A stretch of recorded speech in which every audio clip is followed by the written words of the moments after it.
കേരളം ഭരിച്ചിരുന്ന മഹാനായ ചക്രവർത്തിയായിരുന്നു മഹാബലി.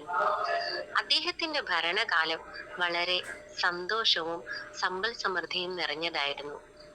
കള്ളമോ ചതിയോ ബാലമരണങ്ങളോ അക്കാലത്ത് കേൾക്കാനേ ഉണ്ടായിരുന്നില്ല.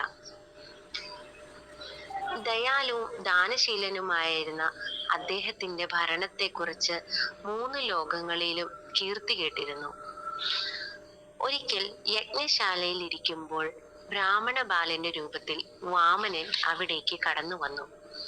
തേജസാർന്ന മുഖഭാവത്തോടെ എത്തിയ ആ ബാലനെ മഹാബലി സ്നേഹപൂർവ്വം സ്വീകരിച്ചു. താൻ അനാഥനാണെന്നും തനിക്ക് 3 ചുവട് മണ്ണ് ദാനമായി നൽകണമെന്നും വാമനൻ ആവശ്യപ്പെട്ടു. ബാലന്റെ നിസാരമായ ആവശ്യം മഹാബലിയെ അത്ഭുതപ്പെടുത്തി.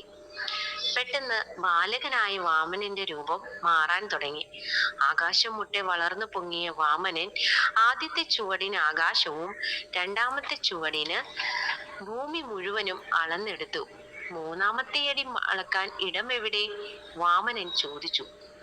നിസ്സഹായനായ മഹാബലി തന്റെ ശിരസ് കുനിച്ച് വാമനന് മുന്നിൽ നിന്നു.